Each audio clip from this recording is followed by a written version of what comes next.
good. All right, notice is hereby given of the regular meeting of the Board of Education of the Town of Westfield in the County of Union, New Jersey, at 7:30 PM on the evening of Tuesday, April 24th, 2018, in the boardroom of the Administration Building, 302 Elm Street, Westfield, New Jersey.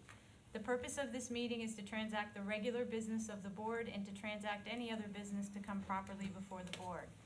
This is to advise the general public and to instruct that it be recorded in the minutes that in compliance with Chapter 231 of the Public Laws of 1975, entitled the Open Public Meetings Act, the Westfield School Board on Thursday, April 19th, 2018, caused to be posted at the office of the Board of Education located at 302 Elm Street, Westfield, New Jersey, and delivered to the Westfield Leader, the Star Ledger, the Westfield Library, Town Clerk of Westfield, Tap into Westfield, and Patch.com, a meeting notice setting forth the time, date, and location of this meeting. Dana, can we have a roll call, please? Lynn Benner. Here. Mike Beelan. Here. Kent Diamond. Here. Brendan Galligan. Robert Garrison. Here. Gretchen Olig. Here. Peggy Oster. Here. Charles Ostroff. Here. Amy Root. Here. Brendan's here. Brendan just. Amy, could you lead us in a flag salute? I pledge Allegiance to the flag of the United States of America and to the republic for which it stands, one nation, under God, indivisible, with liberty and justice for all.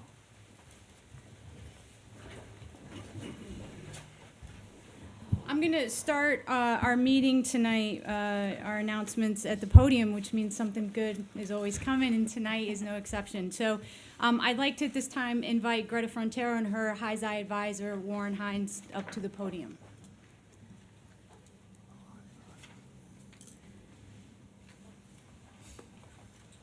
So tonight, we are pleased to welcome Westfield High School senior Greta Frontero, who has been named the 2018 New Jersey High School Journalist of the Year by the Garden State Scholastic Press Association.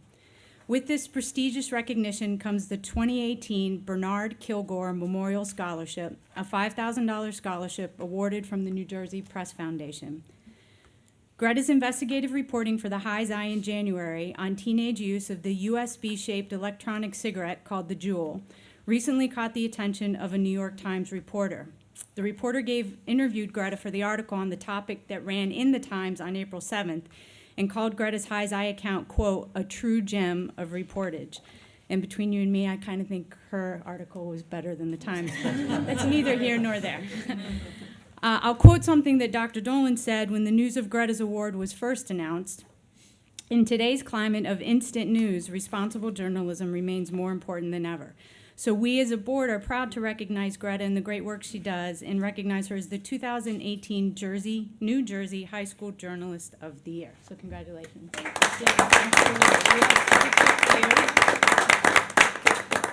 We also have one for, I think it's important to note that Mr. Hines' blood bleeds Carolina blue, just like mine does.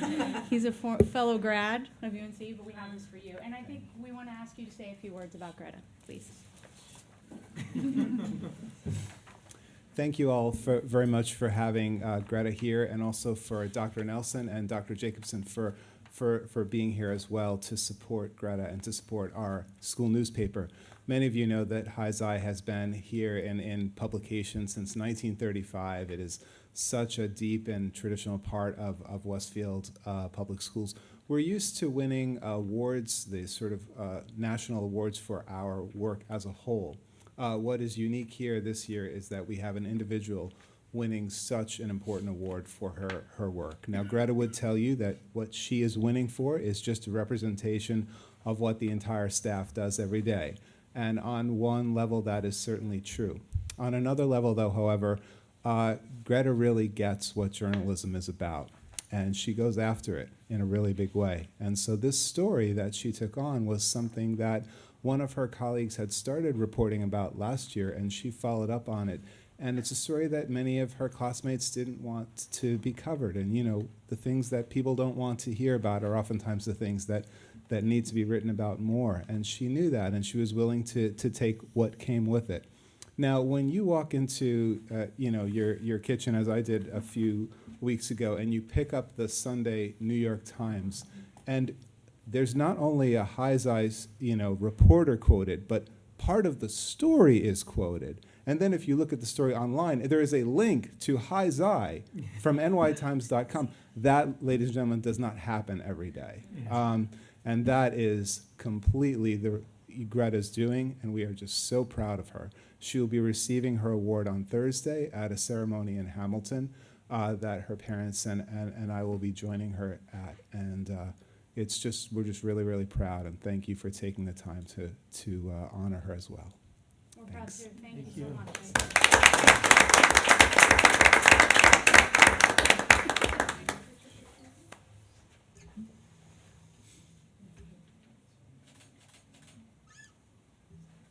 Congratulations again. Thank you for coming. Appreciate it. Thank you. Bye-bye. Take care. Fronteras, you are welcome to stay, but you have to. Don't feel obligated. Thank you. Thank Bye-bye. you. Take care. Thank you. Congratulations.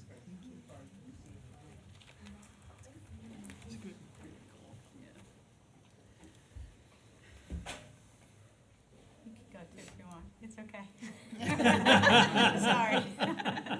Thank you so much for being here, though. Thank you. We really appreciate it. Thank you. At this time, I would recognize anyone from the public for agenda items only. Seeing no one come to the podium, we'll jump right into our public hearing on the 18-19 budget. And Dana, I'll turn it over to you. Other announcements? Oh, yeah, let's, okay. Sorry, let's back up. I was so overwhelmed. Lynn, do you have any announcements? Yes, I do. Congratulations to the Westfield High School Winter Color Guard for their silver medal performance in the Regional A class at last Saturday's championship competition in South Brunswick. The Winter Guard also placed first in the Regional A class competition in Brick Township on April 14th and second on March 17th in Monroe Township competition. Thank you. Michael? Yes, the Westfield crew team recently participated in the Overpeck Regional Youth Regatta, with the men's novice squad finishing first in their event. A week later at the Metropolitan Youth Speed Order Race, the novice girls and boys quads and the varsity boys quad each took bronze medals. Congratulations to all of our rowers and their coaches. Charles? I do. Congratulations to Westfield High School senior Natalie Bond, who represented the Union County Conference at the NJSIAA Leagues and Conferences meeting on April 12th. Natalie plays soccer and lacrosse for Westfield High School. She was selected by the UCC Executive Committee after each school in the county was given the opportunity to nominate an athlete for this honor. Brendan? No announcements. Yes, thank you. The Westfield High School Wind Ensemble received a gold rating for the 7th year in a row at the Central Jersey Music Educators Association Concert Band Festival. The WHS Concert Band and Symphonic Band both received silver ratings. Congratulations to all our talented musicians and the band directors, Christopher Vitale and Trevor Sindorf. Thank you. Amy? Two teams from McKinley and Wilson Elementary Schools will advance to the World Finals tournament of the Odyssey of the Mind, an international educational program that provides creative problem-solving opportunities for students. The teams advancing to the World Finals at Iowa State University in May are from McKinley, Christian Bonapane from grade 4, Colin First from grade 3, James First from grade 5, Grace Mattis from grade 4, Lincoln Myers from grade 5, Madeline Smith from grade 4, and Logan Welsh from grade 4. And the coaches for McKinley are Kara First and Suzanne Welsh. And then from Wilson School, Emma Krall from grade 3, Ted Krall from grade 5, Michael Fisher, grade 5 from Franklin. So a little bit of a crossover there. Jake Park from grade 5, Logan Partridge from grade 3, Neil Shastry from grade 5, Chloe Yu from grade 5, a Tamaqua student. And the coaches for that team from Wilson were Hillary Krall and Steve Yu. It's great work. We wish them luck. Thank you. Yes, I have it. In response to the overwhelming interest in the Hidden in Plain Sight drug awareness presentation in January, the Westfield High School Parent Teacher Student Organization, PTSO, and the Westfield High School Administration invite parents to continue this dialogue with a follow-up presentation, Vaping, Underage Drinking, and More, What You Need to Know. The presentation will be held tomorrow, Wednesday, April 25th at 7 p.m. in the Westfield High School Auditorium. Westfield High School Principal Dr. Derek Nelson, members of the Westfield High School guidance staff, and local law enforcement will weigh in to help parents stay informed and engaged on subjects that challenge our students every day. Questions will be taken at the end of the presentation. The administration recommends that you email your questions in advance to whsptso@westfieldnjk12.org. Great, thank you. Any announcements? Nope, sorry. My announcement is that our next Board of Education meeting is going to be held on Tuesday, May 8th at 7:30 PM in the boardroom here at 302 Elm Street. The complete agenda will be available on the preceding Friday. This says May 4th, but that's wrong, so May, It is May 4th. It is. The Right. Friday before is May. oh, it is May 4th. It I'm is May marking 4th. the wrong way. On the board of, right, on our Board of Education section of the district website, but you're leaning forward like I am, something's wrong. because the meeting on May 8th, that is the next meeting, but that meeting will take place in the school where the Phil Hauer Award winner is chosen. Oh, But that person has not been chosen yet. About to say, so which school is that? We don't know. No, the committee is actually meeting later this week, so we should know by the end of this week where that will be. All right, so I flubbed that a little. So our next meeting is May 8th at 7:30. It's going to be at the To be location of determined. the Phil Hauer winner, one of the elementary schools. Correct. And the agenda will be ready on Friday, May 4th. Sorry. And by May 4th, we'll know where it will be. Yes. Oh, It will be in yes. the agenda. Absolutely. So watch for the agenda. Okay. Yes.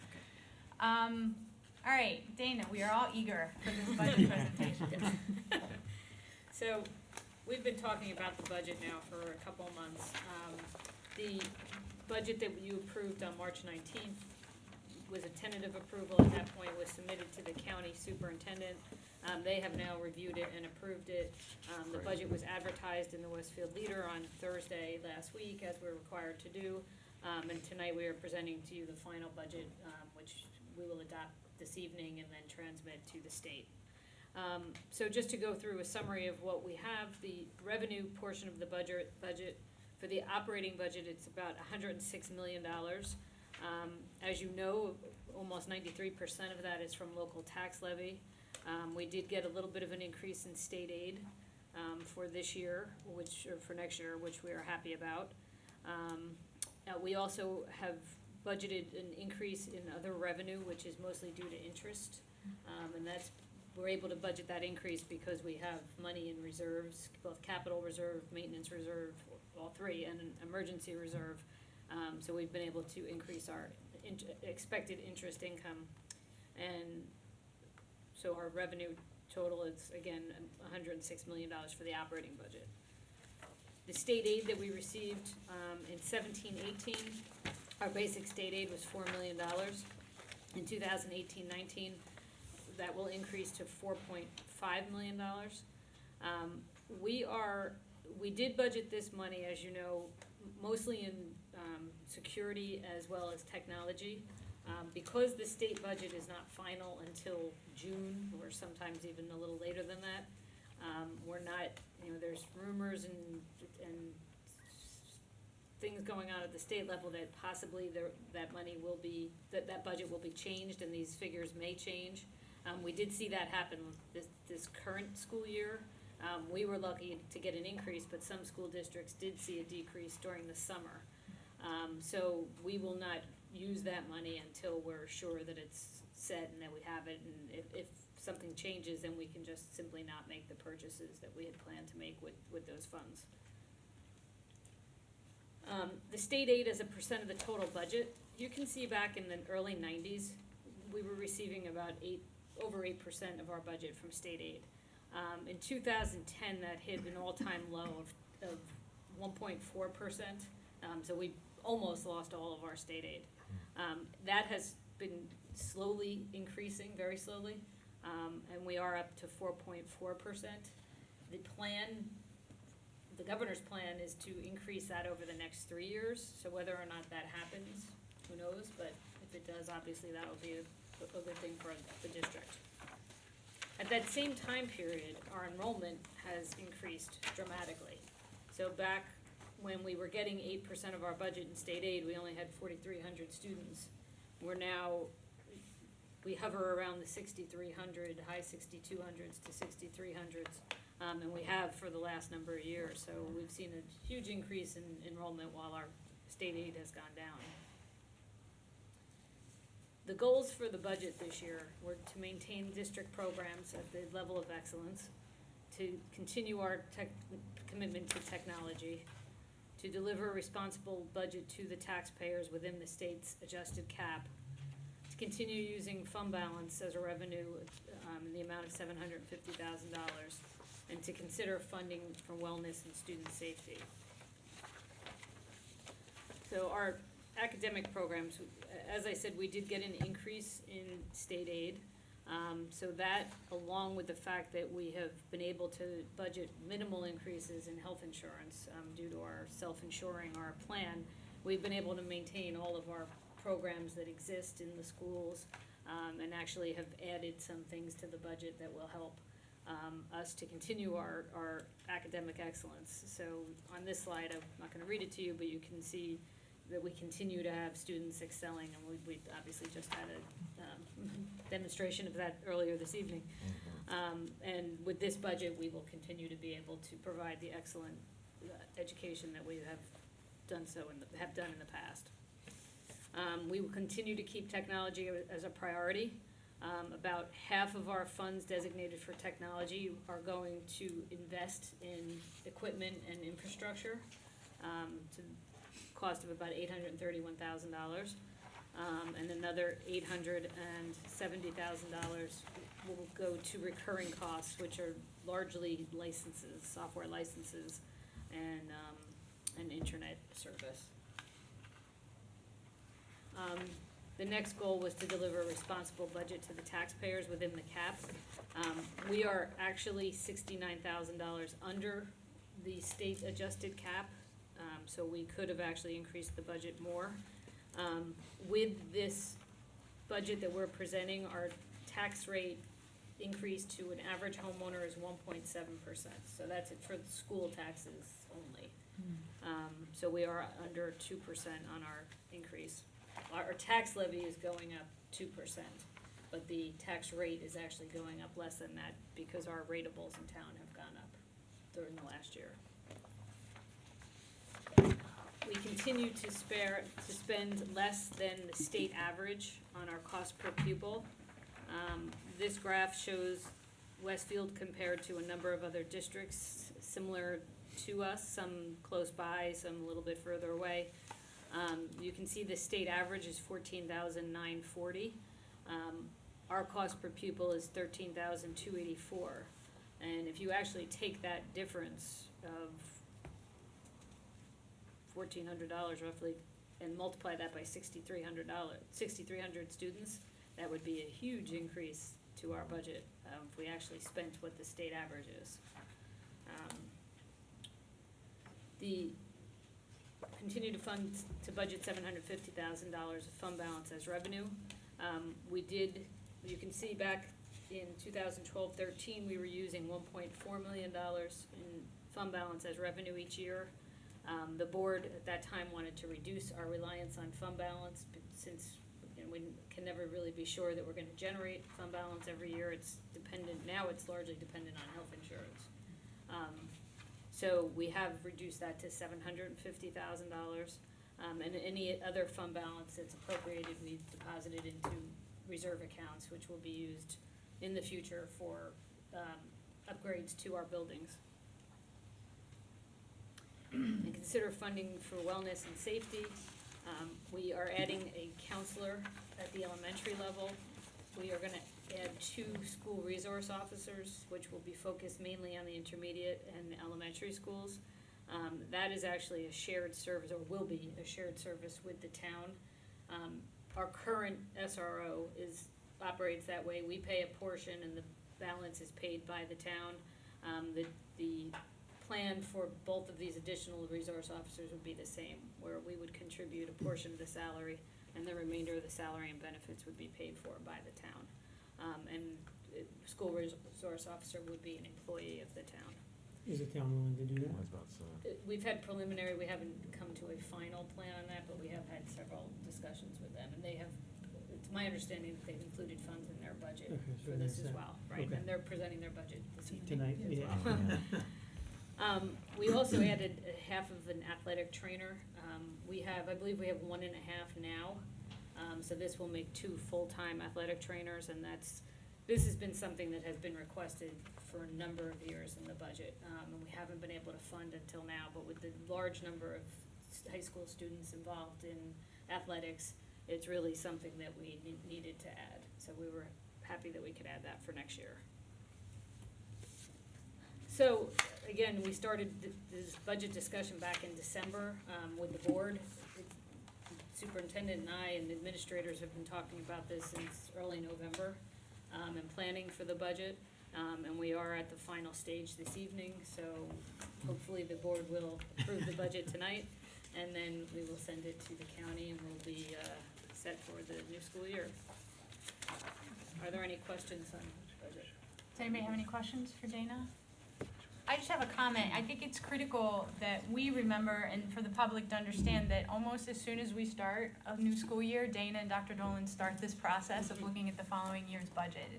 It is a document months in the making, and the conversations start at each individual building and with each subject supervisor and sort of floats up, and we set parameters. So it is detailed and lengthy, but thank you for all your hard work, and thanks also for the multiple presentations so that we can share this information with the public. Does anyone from the public have any questions on our budget? While we're waiting, I just wanted to also add the fact that for the past few years, the board has set the parameters. It really has been helpful. It's a much, I think, it's a process that has a lot more integrity to it. We know ahead of time what's important, what we should avoid, and that's very helpful for us as a district, so I'm glad the board is doing that. Yeah, and so much of that will be consistent from year to year, but there's always something that, that we're able, like this year, the student safety and the wellness piece, and It can be technology, Right, right? It's right. different in different years. You're exactly so it's right. a useful conversation. Yeah, and when we sit down to have that budget planning document discussion, obviously there's disagreements, but we reach a consensus, and then as the board, you guys know going forward that you've got the support of the board behind whatever you do as long as it follows those parameters. Exactly, yes. So at this point, I would make a motion that the board, can I make it, Dana, or Sure. did you need to? I'm sorry. I can't make it. You Okay, so then I will make it that the board, there's a resolution attached to the agenda, that the board adopt the 2018-19 school year budget and tax levy. Can I have a second, please? Second. Brendan, thank you. Dana? Lynn Benner, Yes. Mike Beedlin, Yes. Kent Diamond, Yes. Brendan Galligan, Yes. Robert Garrison, Yes. Gretchen Olig, Yes. Peggy Oster, Yes. Charles Ostroff, Yes. Amy Root. Yes. Wonderful. Okay, we will move on to the superintendent's report. Dr. Dolan. Thank you. So tonight's superintendent report is honestly just a thank you to the community.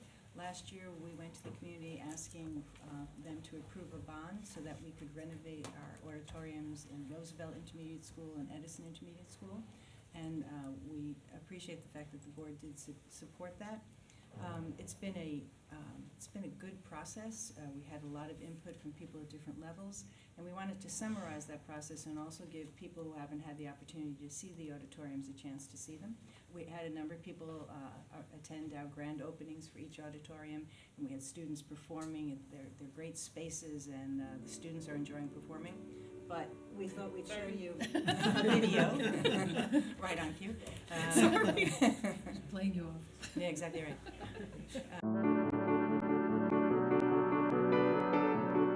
Westfield is a town that loves the arts and music, and that's pretty obvious. And I think having a facility like this, it just makes sense with the amount of how strong the programs are, band, orchestra, choir, drama. With the strength of those programs, it only makes sense to be performing in a facility like this. The old auditorium didn't have a lot of variety regarding lights. The sound system wasn't the best. Whenever there were performances in here, it was very hard to get a good sound to resonate within the auditorium. It was just outdated, as to be expected from an older auditorium. The old Roosevelt Auditorium, it was an empty space, almost like a cavern. It didn't absorb the sound. We had such an echo. when we would try to set the sound for a show as best as we could, we still would hear the echo of the performers on stage, even with the best microphone system. This auditorium was original with the building from 1957. We were an auditorium that truly didn't have a sound system or a lighting system or an AV system. All of those things we would spend money on. We would rent sound system for musicals and plays. We would borrow and piece together different pieces. It is a very different space than perhaps a band room or a chorus room, so acoustically it's going to sound different to the students, and they need to be able to acclimate to that, as well as rehearse in an auditorium. And if the acoustics are not designed for sound the proper way, it's much more challenging for students to perform at their best. From the perspective of an audience member, the old auditorium was difficult, I think, acoustically to hear sometimes if you were sitting far away in the back. The heat was an issue. If you were here in the late spring or early fall, it was a little more uncomfortable. The seating was hard. They were wooden chairs that kind of creaked and made noise. There was nothing more consistent than having a group of 300 eighth graders sitting in front of you during an assembly and kids rocking back and forth, and all you heard was squeaking. And then that creates other students who squeak. So eventually what you end up with is a cacophony of squeaking. That could be disruptive, sure. In December of 2015, the Board of Education approved a resolution authorizing a referendum. And then in January of 2016, the community approved the referendum for the auditoriums. Last spring, we went out to bid for those projects. So in the meantime, the architects were developing the construction documents and the bid specifications so that we could go out to bid for the projects. There was definitely a community effort going into the renovation of the two auditoriums. When we would speak to parent groups, as we were talking about the bond, we would hear parents talking about their experiences there and what they hoped to see. And again, former students telling us what it was like, what was important. And our teachers who spend so much time working with the students to prepare them, they certainly had points of view as to what was going to be best going forward. The Board of Education, which represents all of the members of the community, they had input into what we were doing. And then, of course, we rely heavily on our architect and other professionals who know how to renovate a space effectively, make sure the acoustics are in good shape, etc. We started construction right after school ended, and the construction continued through the summer.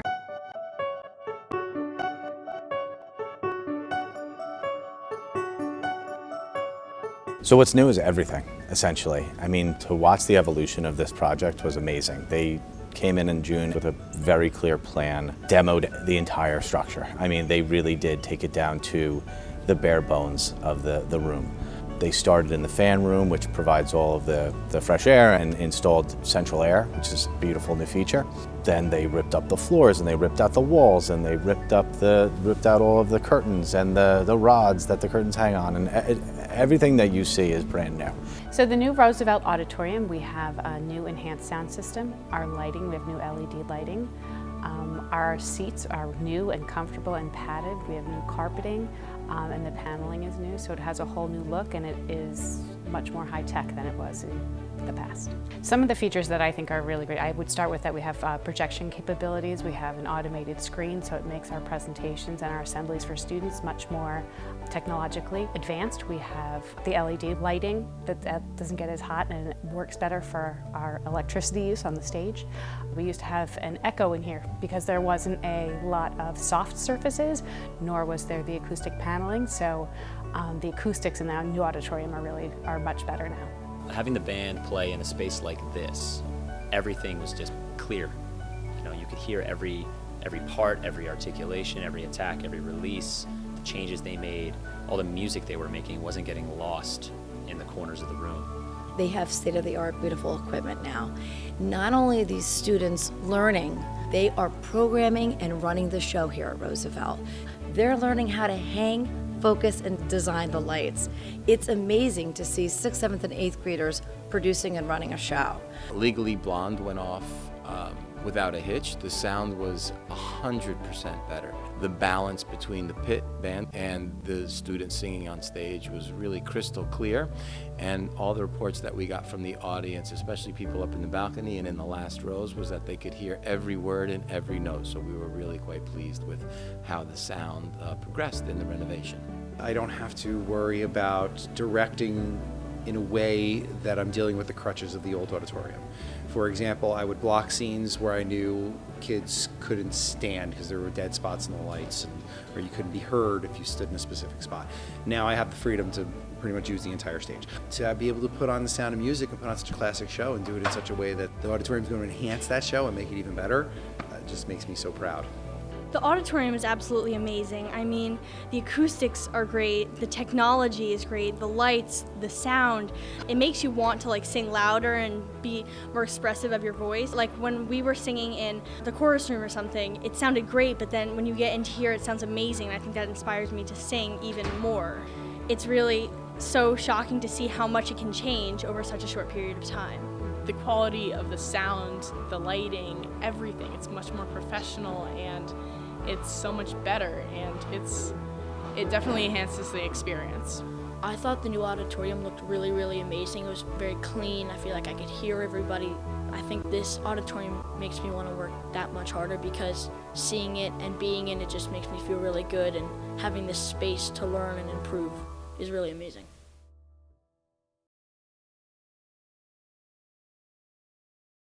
In any case, both auditoriums really came out wonderfully. They're two very different spaces because the two schools were built in different decades and a very different style. And the architect who worked with the district really, I think, captured the integrity of the architecture in each space. The sound is wonderful. The acoustics have been improved, especially when middle school students are performing, it's a wonderful thing when acoustics have improved. And the music teachers, whether they're chorus or band or orchestra, are very happy with the spaces, and the students are very excited as well. So again, it's just really a thank you to the community for providing that support, and those auditoriums are being well used already, and they will be for decades. Thank you. Absolutely. And if you were part of the video, when you get a chance to watch some of the kids talking about how amazing it is and how much more it means to them to be able to perform in these spaces. So watch it if you can. Anything else? No. All right. Minutes. I would like to ask the board to approve the minutes of our board meeting held on March 27th, 2018. Can I have a second? Michael, thank you. All in favor? Aye. Aye. I'm going to abstain since I wasn't at the meeting. Okay. One abstention. We'll go into our business. Peggy, personnel. Okay, I'd like the board to consider personnel items 1 through 29. Do I have a second? Second. Dr. Dolan, I think you'd like to speak about some people in item number 1. I would. And actually, tonight, this is rather unusual, I'm announcing with regret the retirements of 7 staff members whose service to Westfield students totals 193 years. Oh my goodness. For the last 39 years, Judy Colonia has been invested in the needs of special education students in the district. Over the years, and most recently at Jefferson School, she has been responsible for teaching some of our youngest and most vulnerable learners how to read. Judy is a resident expert in the Wilson Reading Program. She has achieved both Level 1 and Level 2 Wilson certification, making her a respected source for her peers. Andrea Cortese, who has worked in the district for 16 years, became Lincoln's school nurse and is proud that she has been at Lincoln since it was rededicated as an early childhood learning center 10 years ago. She has made every child feel safe, welcome, and when necessary, capably taken care of. She knows every child's name and takes time to listen to parents and reassure them. She's an integral and caring member of the Lincoln faculty. Next we have B. Diller. She came to Westfield High School in 1988 as a family and consumer science teacher. She's best known as a foods teacher, where she has enjoyed deepening students' cooking and baking skills. B has included in her course of study over the last 20 years the annual gingerbread construction project, known by many. This part of the course is at the top of every student's favorite activity, and their buildings grow larger and more elaborate each and every year. Dan Fiadino has worked as a school social worker on a child study team for the past 34 years. He has been a case manager at Tamaulipas, Edison, and the high school, working with students from ages 3 to 21 years old. Dan remains calm in every situation and focuses on necessary services and accommodations to help students achieve. Dan's avocation is cooking, and everyone at the high school will not only miss him, but the delicious gifts he brings to work all the time. Jackie Pardon. Jackie Pardon is one of the district's speech and language specialists. For 10 of her 15 years in Westfield, she has worked with students at Lincoln School, where she is deeply respected by her colleagues. Jackie finds creative ways to engage each of her students, particularly the preschoolers, through her use of educational games and manipulatives. She is proud of her students' growth as they become more adept with language. Lauren Pine. She's been a Westfield math teacher for 34 years, first at the high school and then for most of her career at Edison. She was the originator of the Accelerated Math 7 course that was created to meet the needs of gifted students. Lauren has given generously of her time by frequently serving as a cooperating teacher for student teachers from area colleges and as a mentor for many novice staff members. She's dedicated and caring and highly regarded by colleagues across departments. Mike Seiler. Mike Seiler has been a cornerstone of Westfield High School for 35 years. As the senior member of the chemistry department, Mike has coached fellow science teachers and colleagues throughout the district, supporting and challenging them to understand and meet their students' needs. He cares deeply about his students and encourages them to find and follow their passions, whether in science or other fields. He is proud of the number of former students who have either become scientists or educators. As a longtime leader and president of the Westfield Education Association, he has shown his colleagues that teaching is a noble profession. We wish these staff members well as they prepare for the next adventures in their lives, and we thank them. Thank you, Dr. Dolan. Does anybody have any other questions? No. Dana? Lynn Benner, Yes. Mike Beelan, Yes. Kent Diamond, Yes. Brendan Galligan, Yes. Robert Garrison, Yes. Gretchen Olig, Yes. Peggy Oster, Yes. Amy Root. Yes. Great, thank you. Facilities, so we have I don't have a full report tonight, but we do have a facilities committee meeting next Friday, May 4th. And I believe everything's posted on School Board Net for that meeting. Hmm. Does anybody have any facilities questions? Nothing to report on your end, Dana? Okay. Long-range planning, Amy. We had a meeting, which is noteworthy. We took a break from the Edison auditorium open house and had a meeting there in their conference room, which was nice. Since we hadn't met for a while, we were still kicking around the results of the survey that we did and the decision that we made about sort of holding off on the full-day kindergarten plan, what we would do in the interim, discussions about the RAP program. And at the end of the day, we decided we wanted to kind of revisit some of our documents, the strategic plan, maybe take a look at some of the more recent appraisals and sort of studies that have been done of the different facilities. And we're going to meet again right before we talk about the Phil Hauer Award winner on May 8th. So that'll be our next meeting. Great, thank you. Thank you. Policies, Brendan. Yes. Ask the board to approve policy item number 1.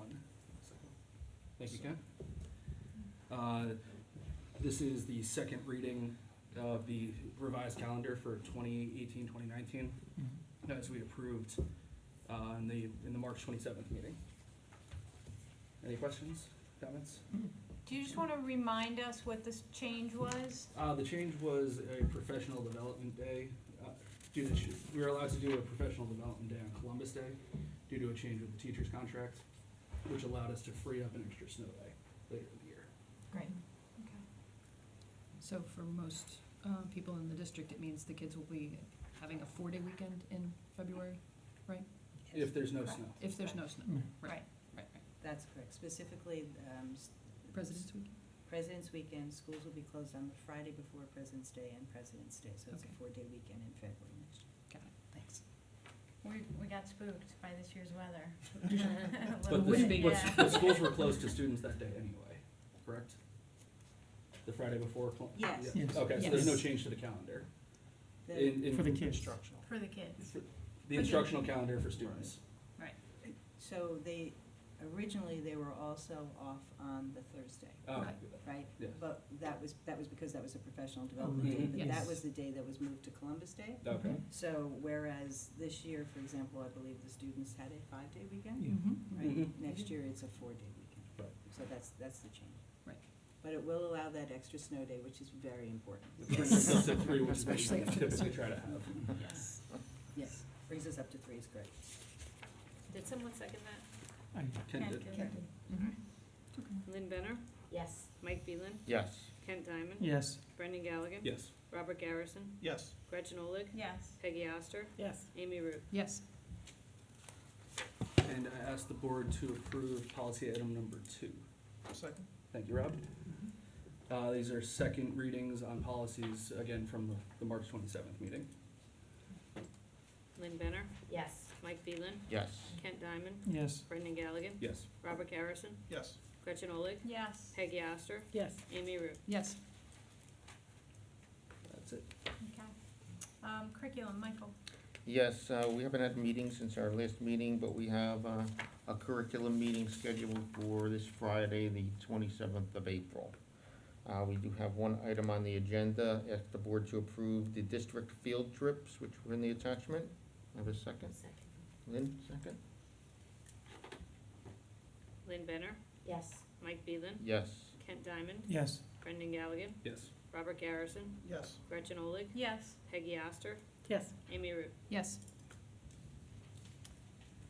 In Charles' absence, I would ask the board to consider finance items 1 through 14. Can I have a second, please? Ken, thank you. Dana, is there anything to call out? I know that the bids for the replacement of the boiler at the high school is on here. Right. Anything else? No, it's, the first resolution there is a resolution to participate in cooperative bidding with a number of school districts for energy. For natural gas, actually, we already do it for electric, so this is just asking us, or maybe I'm reversed. Gas. It's not Yeah, it's gas. gas. Yeah. So we already do it for electric. We analyzed the bids that we had for gas, and it's cheaper if we join with this cooperative bid, so that's why we're approving this resolution tonight. Very good. Okay. Lynn Benner? Yes. Mike Beelan? Yes. Kent Diamond? Yes. Brendan Galligan? Yes. Robert Garrison? Yes, although I'm going to abstain on administration memo number 1 for check number 339318. 339318. Correct. Okay. Gretchen Olig? Yes. Peggy Oster? Yes. Amy Root? Yes. Okay, moving on to technology. Peggy. I don't have any report. Our meeting in, This one last week. was canceled. April. I was gonna say March, no, let's go back. In April was postponed, and we will be meeting at the end of May. Very good, thank you. I would ask the board to note the notes for the record and ask if we have any unfinished business to talk about tonight. Any new business?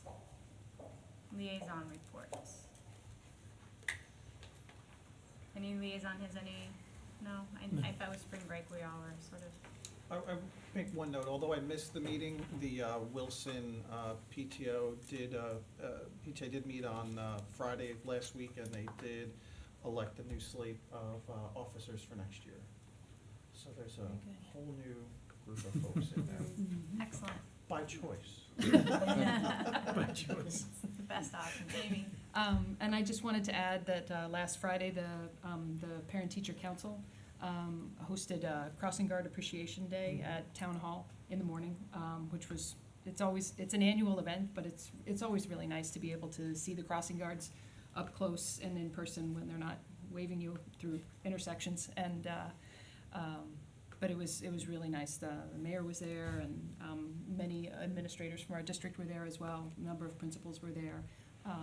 So it's just always a nice event, and I was able to arrive a little bit late, but still get to see some of my old, even elementary crossing guards, so that was cool. And from this week's PTC meeting, a noteworthy change for next year's schedule. They will be meeting on Wednesday mornings instead of Thursdays, which has been practiced for quite a long time. So we look forward to seeing how different things will look on Wednesdays instead of Thursdays. So. Change is hard, right? I'll just very quickly, I did attend the Westfield High School PTSO meeting last week, and there was a lot of conversation about the presentation that's going to be made tomorrow night on vaping and underage drinking.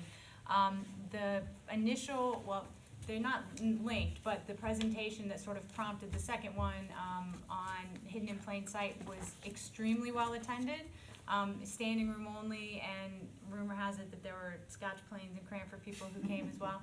So I anticipate that tomorrow night will be equally as crowded but as useful, and these are good conversations for us to be having, certainly as a district, but parents and kids to stay informed. So I would encourage you to go if you can. No other liaison reports tonight. I would recognize anyone from the public for questions or comments. All right, seeing no one come to the podium, I would ask the board to approve the following resolution. Resolve that the Board of Education move into private session for the purpose of discussing matters rendered confidential by state and federal law, personnel, legal matters, the board's self-evaluation, and harassment, intimidation, and bullying incidents. And be it further resolved that any discussion held by the board which need not remain confidential and the results of the discussion will be made public as soon as practicable. Can I have a second? Second. Brendan, thank you. All in favor? Aye. All right, we are in private session. Thank you.